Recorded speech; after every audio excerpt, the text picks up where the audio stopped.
Joining us right now to get more into, well, it's been a rough week. And the Phillies made the week worse.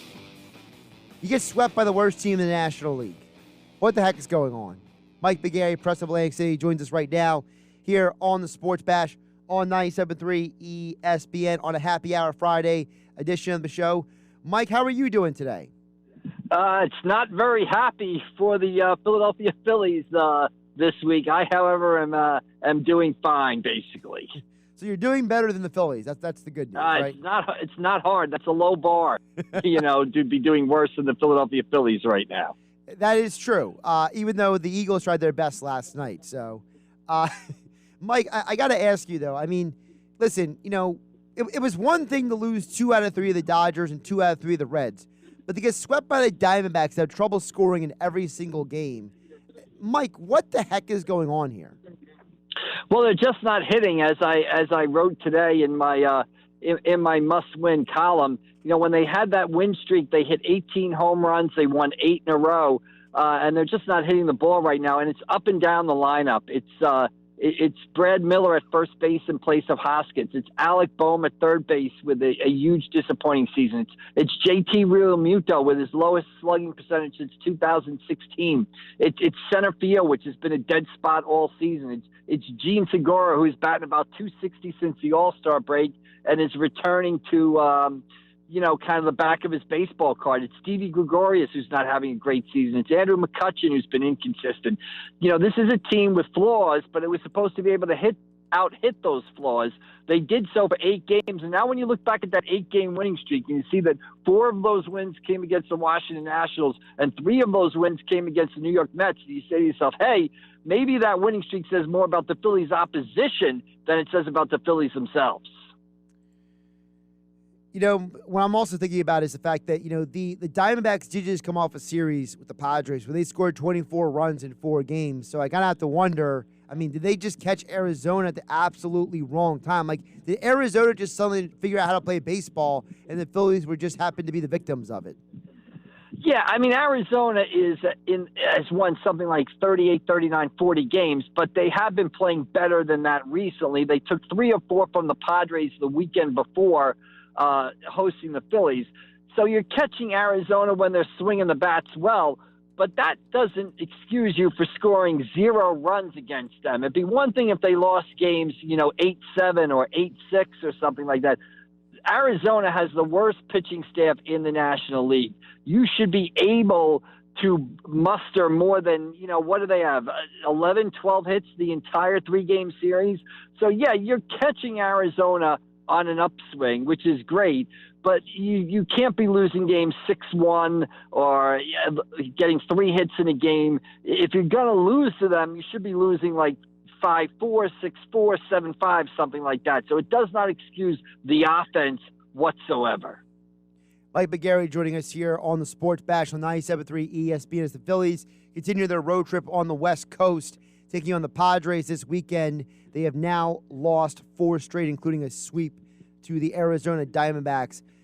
Mike, it seems like Girardi keeps changing the lineup. He keeps trying to find the magic elixir, but nothing's working. They scored only 2 runs each game in the Diamondback series, and overall they've struggled scoring aside from the 1 win versus the Reds on Saturday. So is the Phillies lineup just, are they outmatched? Do they really need Rhys Hoskins that much? What is the problem here? You look at it now and you might want to say, okay, it's talent, right? I think it's Alec Bohm not being the player that everybody thought he was at third base. Hoskins' injury has forced them to play Brad Miller. Bohm not playing well has forced them to play Ronald Torreyes. Those guys are bench players. They are not meant to be everyday players, so they're kind of being overexposed. They're the type of players, if they get 300 at-bats a year, you love them. You love to have them on the team. If they get 500 at-bats a year, it's a problem. And right now they're on that 500 at-bat type of playing time. So you've got an issue there. You've got, JT Realmuto. Let's face it, everybody signed JT, signed JT, signed JT. JT Realmuto has not had a good season, basically. If you look at his numbers, they're his worst offensive numbers in 4 or 5 years.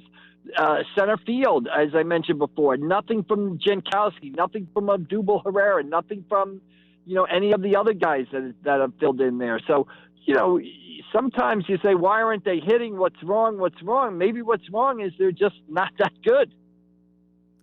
Phillies have now lost 7 of their last 9, Mike, and in those games since they had the 8-game winning streak, they've lost to the Dodgers, the Reds, and the Diamondbacks. They're averaging 2.3 runs per game in this stretch, including numerous games where they've only scored 2 runs, including a 2-1 win over the Dodgers. Going into this weekend, you write about in your must-win column that their season pretty much hinges on this weekend. If they're just not that good, what has to change? Are they the team that we've seen the last several games, or are they the team that had the 8-game winning streak, or are they realistically somewhere in between? They're probably somewhere in between. They're probably not as bad as they've shown at the plate the last couple of games, and they're definitely not as good as they were during the 8-game winning streak. To me, they're a fundamentally flawed roster that has to be fixed in the offseason. As far as, this weekend, I wrote my column, which I had to write before yesterday's game for deadline reasons, that they had to go 3-1 in this 4-game stretch. Well, they lost the first game of that 4-game stretch yesterday. So now they've got 3 games in San Diego. I know San Diego is struggling. They've lost something like 8 of 9 or 9 of 10. But they're looking at the Phillies saying, hey, the Phillies are coming to town. Maybe we can get healthy here. Maybe we can turn our season around. So the Phillies have to stop the bleeding right now. Atlanta's going in to play Baltimore. Baltimore, I believe, has lost 15 games in a row. They're the worst team in baseball. Not only have they lost 15 in a row, they've lost them all by multiple runs. Not one of those defeats was by 1 run. So you can't be playing any worse than Baltimore is playing right now. The Braves are playing them this weekend. The Phillies, you've got to stop the bleeding. You could be 7 games back, 6 games back on Monday. If that's the case, like I wrote today, summer might be over. So the Phillies' number 1 goal is stop the bleeding, and it's a little daunting, the fact that you're turning to Matt Moore, last start notwithstanding, to stop that bleeding tonight. Mike, I had somebody text in yesterday that they're done with Alec Bohm. It seems like the situation with Bohm is all potential and all hope and not actual performance on the field. The theory was a couple months ago is, hey, maybe you trade Hoskins in the offseason and you move Bohm to first base.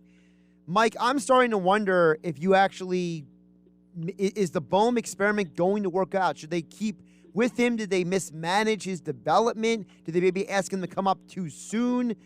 What do you do with the Alec Bohm situation? Yeah, that's a great question. I don't know what the answer is at this point in the season.